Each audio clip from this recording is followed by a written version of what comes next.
Welcome everyone. Thank you for making time to join this call, which I hope you'll find enjoyable. It's a virtual walk along what I've called the Churn Valley Way, starting at Seven Springs near Cheltenham, and it mostly follows the River Churn as far as Cirencester.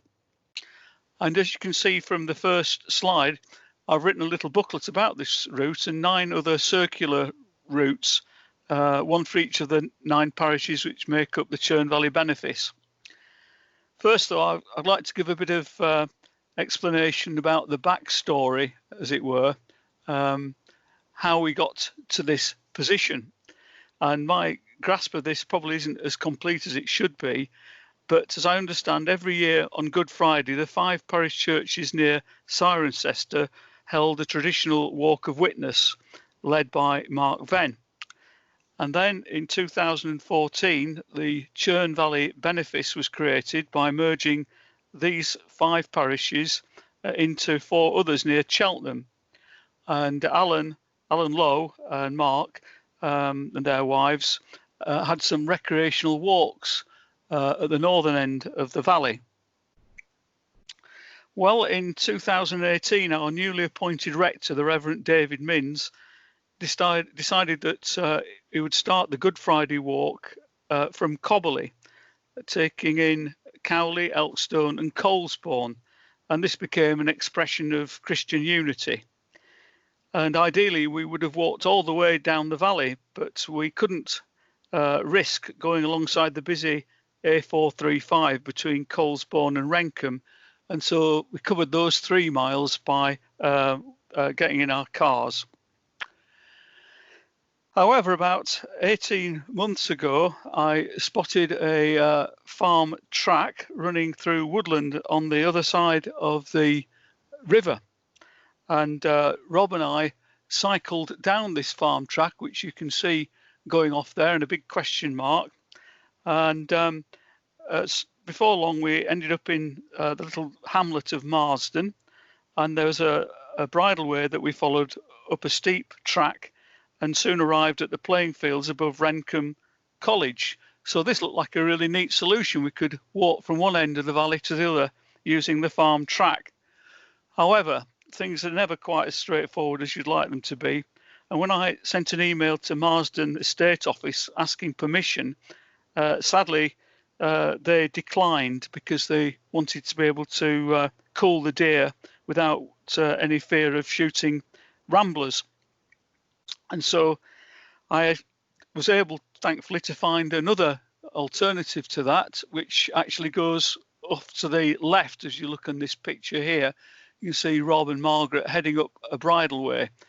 The only problem with it is it adds about a mile to the route. Anyway, what I wanted to get to was that by the time Marsden Estate got back to me, we'd already printed 300 copies of the magazine for that month. And these had to be quickly corrected, so they got the Pritt sticks out and had to amend what you can see highlighted in yellow there on the sheet. Anyway, now the good thing is we've solved the missing link, and there is a route going from Seven Springs all the way down to Cirencester. The solid red line that you can see there is the route that includes all 6 of the parish churches, and the dotted red line is the extensions which reach the 3 churches that are somewhat off the beaten track. That's Elkstone, Badgenden and Stratton. And then if you look carefully, you can see red and white dotted lines, and these are roads and bridleways where horse riding and cycling are permitted. And they make up about 7 or 8 miles of the actual route, so it's quite handy to be able to cycle sections if it can be done safely. Well, as far as I know, Antonia, who you can see there, was the first person to walk the whole route as described in my booklet, although she did it from south to north, which made it more challenging perhaps than would have been otherwise. And then a few days later, Rob and I, we cycled it and walked quite a lot of sections through the fields as well, so as not to upset the farm animals. It took a couple of hours off the route by cycling, but this isn't a sort of competition. It was just made it easier for OAPs like myself to cover the whole distance. So anyway, in summary, the booklet gives these sort of statistics. You can see there's a vertical range of about 330 feet over that 12.5 miles. And it's very handy to have maps with you. However good a guidebook is, you can't beat actually referring to the relevant Ordnance Survey maps.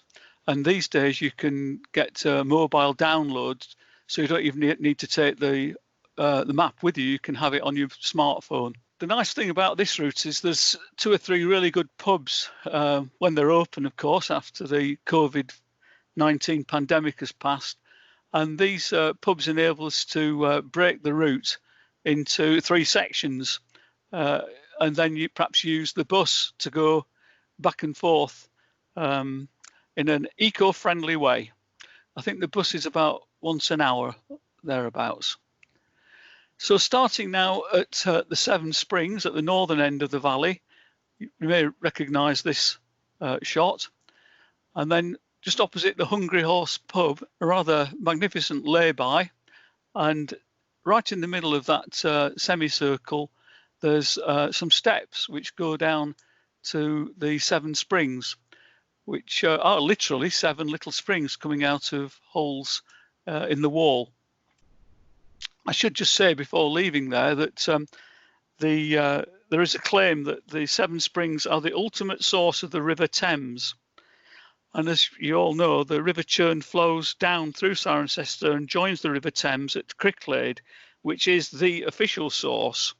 However, if Seven Springs is recognised as the true source, then this adds 14 miles onto the length and makes the River Thames 9 miles longer than the River Severn. So I'm all for that, but I guess it'll remain one of those disputed things for quite a while to come. Crossing carefully over the busy road to Gloucester for only about 150 yards, and then there's a little gate on the left there which you go through, and that's the little gate, and you can see some of the heavy traffic on that road. We had to lift our bikes over that section, and then this is actually a footpath, so we're a little bit naughty. The bridleway starts just on the other side of the next stile. And looking across the left, there's a great view of Ian Haywood's farm, and the farmers actually are the people who we should probably give more respect to, because they're working the land on our behalf, and it can't be an easy life, especially at the moment when there's been effectively a drought for over a month. Anyway, getting over the stile, there's a little blue arrow which shows that we're now on a proper bridleway that takes us down into Cobberley and the school. I'm pleased to say that the parish church has strong links with the school there through Cliff Pooley and others. A little bit further on, there's the War Memorial, and you can see 1 or 2 people coming out to play and to cut the grass and things like that. We picked a very nice day for this particular cycle down the valley. And then Rick Kedge recently pointed out to me that there is actually a former Free Church chapel here in Cobberley. It's tucked away behind that sort of spherical tree that you can see there. And Rick's a sort of local expert on the history of the village. A bit further down, come to the old post office with fine views, if you could see them, across the valley, just to the left of this picture. And then at the end of the first mile is when you reach this rather magnificent barn. And behind there, if we had an aerial view, you can see the parish church of St Giles. So there is a right of access, although we treat the family there with the greatest respect, but people going to church can walk through those gardens and reach the church when there's a service, or if you need to visit the graves or whatever. There is a stile just to the left, as you can see where the red arrow goes. Climbing over that stile brings you into a field, and there's Rob pushing his bike. The field leads into another field, and there's a really good view then of the Cobberley Parish Church, and just in front of it there would have been Cobberley Court, which was the home of the Berkeley family, or a branch of the Berkeley family from the famous castle down in the valley bottom. And over the centuries, 3 different kings of England visited Cobberley, and there's a little booklet inside the church which is well worth browsing. There's a pond, which I guess would have been a fish pond in medieval days, and we were there just as the bluebells were at the best. Across a field, and rather a primitive but effective way of gate closing there with a heavy weight, and then further stiles into a field just before Cowley. And this is quite an interesting field because in 2008 the Time team came to do an excavation here, and just 2 inches or so below the turf there are mosaic floors. And if you've got YouTube, you can go on there and search for the mystery of the mosaic, and it tells you all about the excavation and the significance of it. So coming down into Cowley, there's a great view of the river at this point, which is getting wider and more impressive.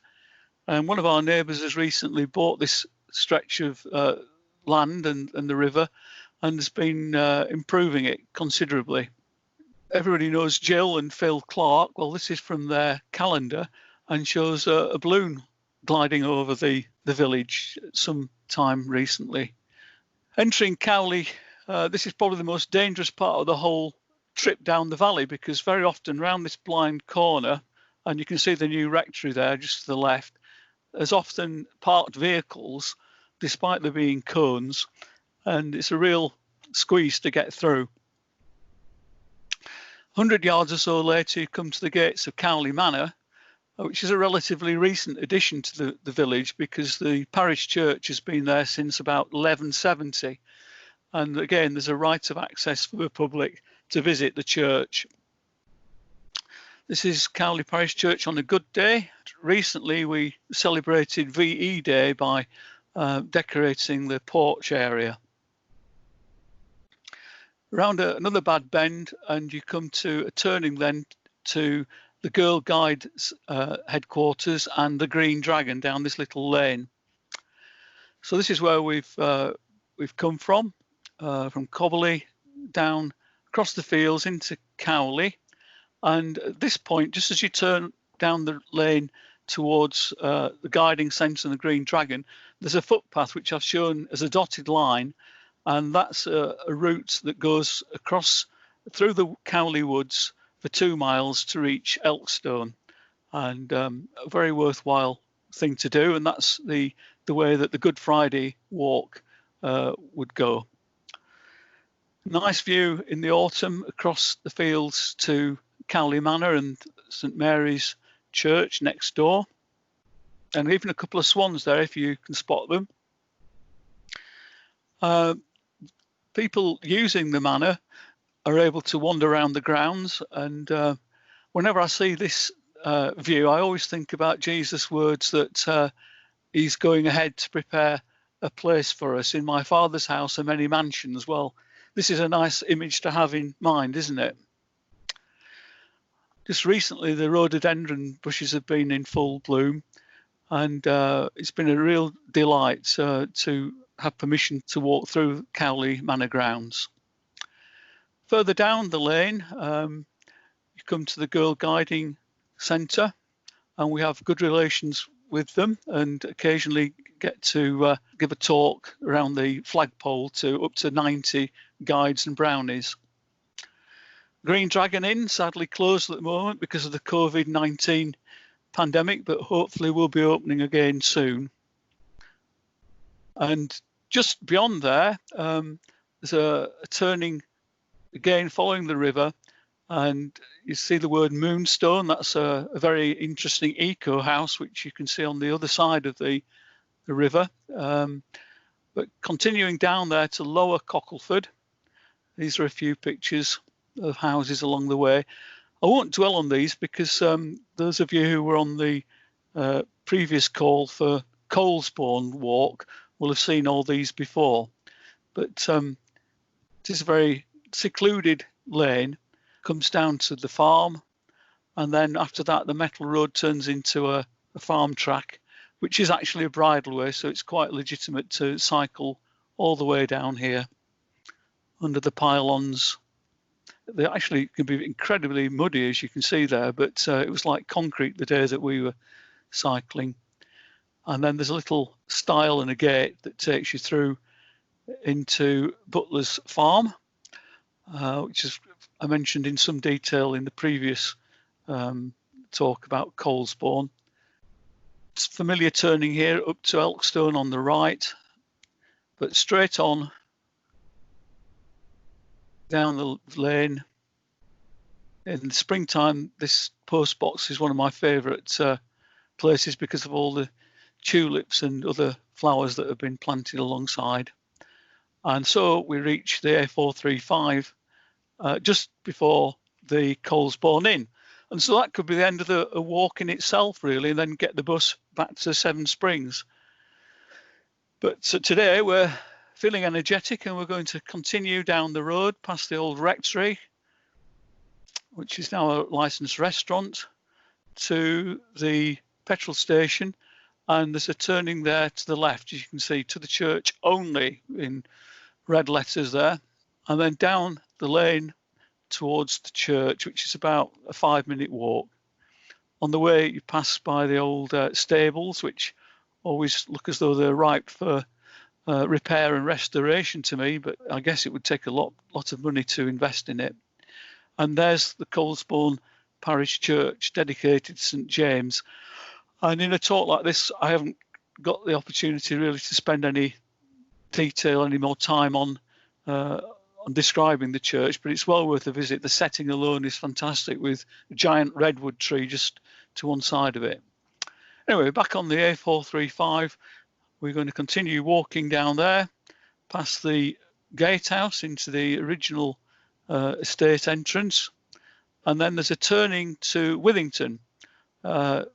Off down there, another view of the river. And some plants at the side of the road. I'm pretty sure that's red campion, but I've got some doubt over this is cow parsnip or giant hogweed. It was about 4 or 5 feet high. But I know that the sap from the giant hogweed does cause terrible burns. I've experienced that myself once when canoeing. So back to this shot which I showed earlier, and now we've definitely blocked off the Marsden farm track because it's private.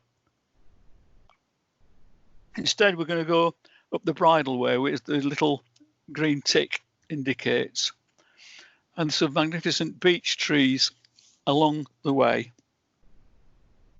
Glimpses out through the hedgerow to fields and haystacks. And then it's easily missed, but there's a turning down to the right. It's a footpath, so we had to push our bikes down there.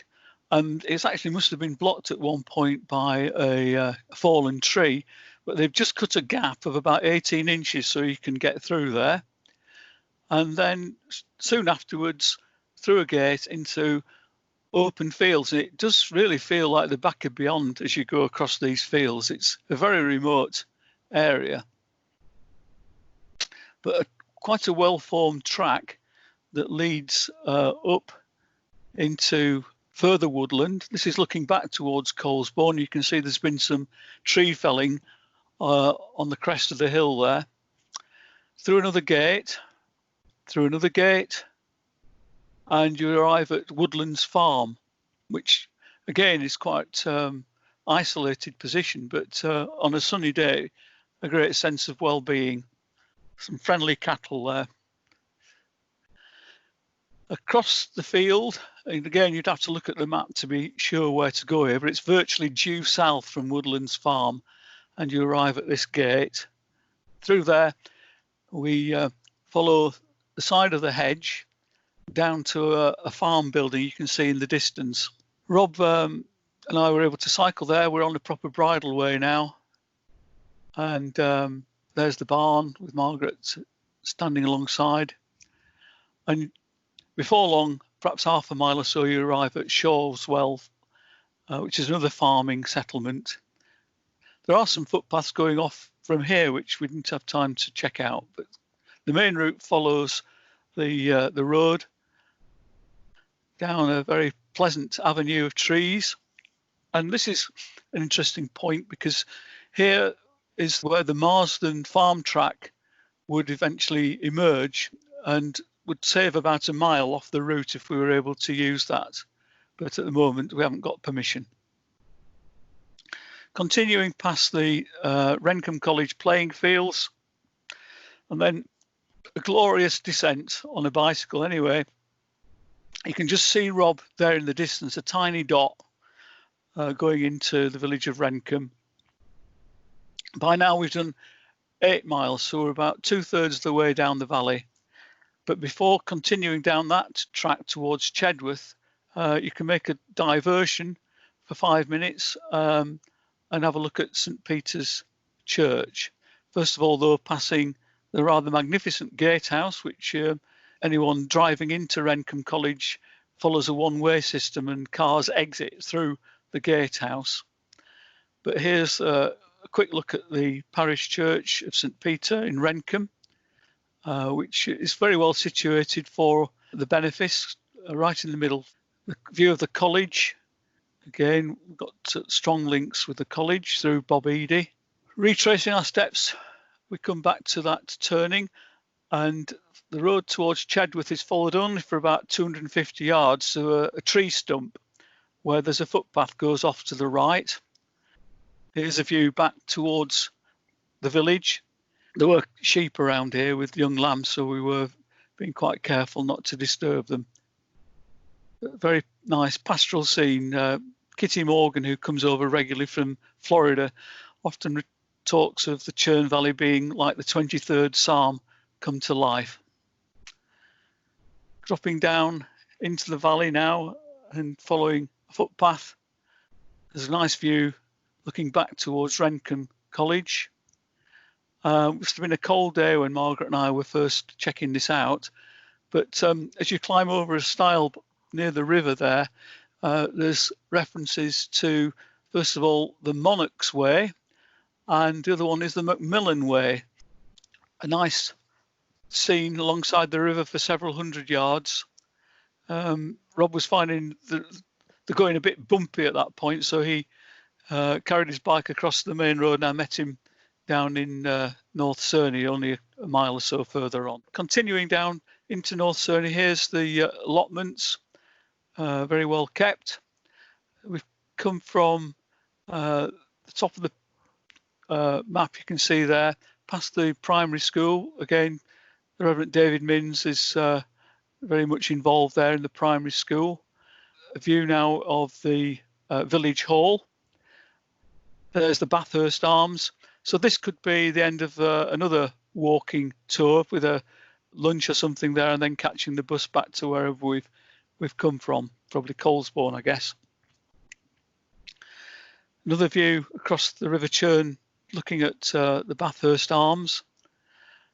Just on the other side of the river, there's the Parish Church for North Cerney, which is quite magnificent inside and outside. Further up the hill, a good view of the village as a whole, but that's a bit of a detour to go up there and look across like that. But just one of my favourite places in the Churn Valley, really, just around there. Continuing along the main road for about 300 yards, you can't help but see this magnificent pine tree on the left.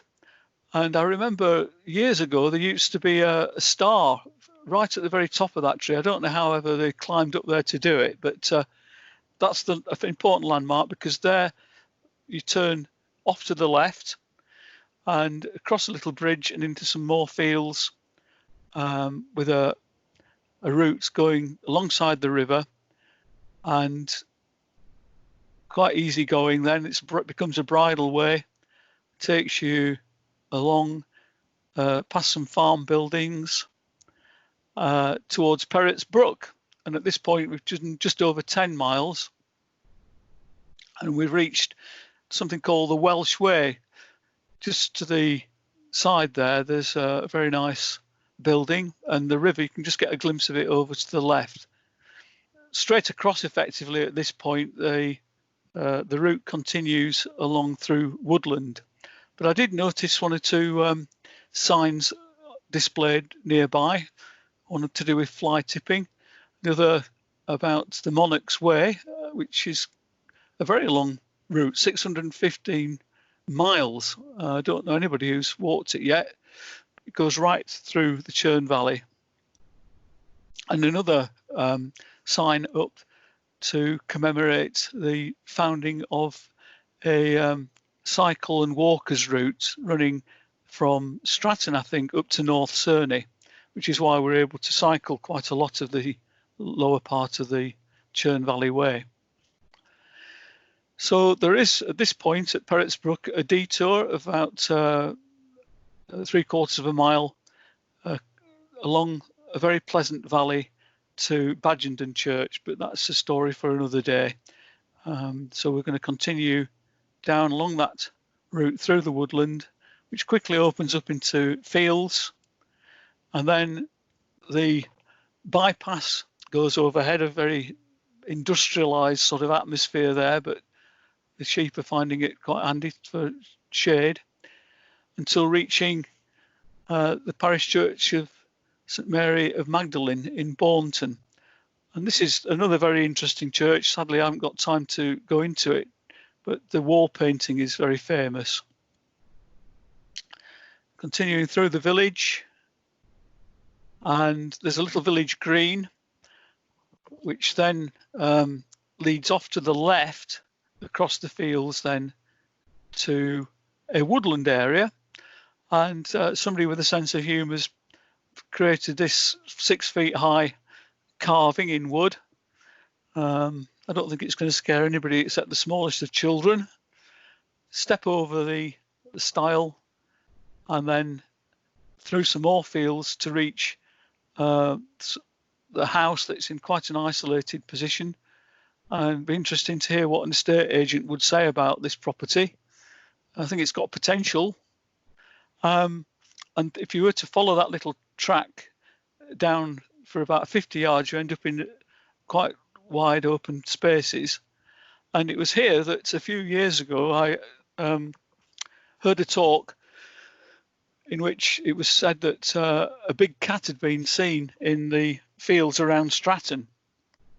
There have been several sightings of big cats, often black, like pumas. That's for you to weigh up for yourselves, but I wouldn't be too worried about walking through these fields.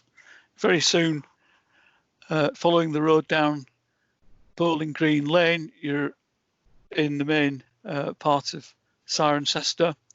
And at 12.5 miles or thereabouts, that is the official end of the Churn Valley Way. This diversion for the water to flow down a little canal towards the old mill.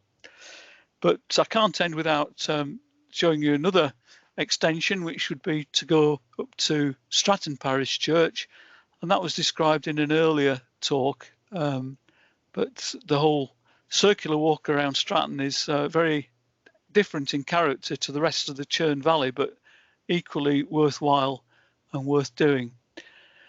So just to summarise then, looking to the future, the Churn Valley Way is shown there in solid red lines. The dotted red lines show the route that you can take to visit the 3 churches that aren't on the main route. But I was just wondering about a Good Friday Walk of Witness next year, which might follow the blue arrows that I've shown them now, and would enable us to take in all 9 churches and walk from Seven Springs all the way to Cirencester.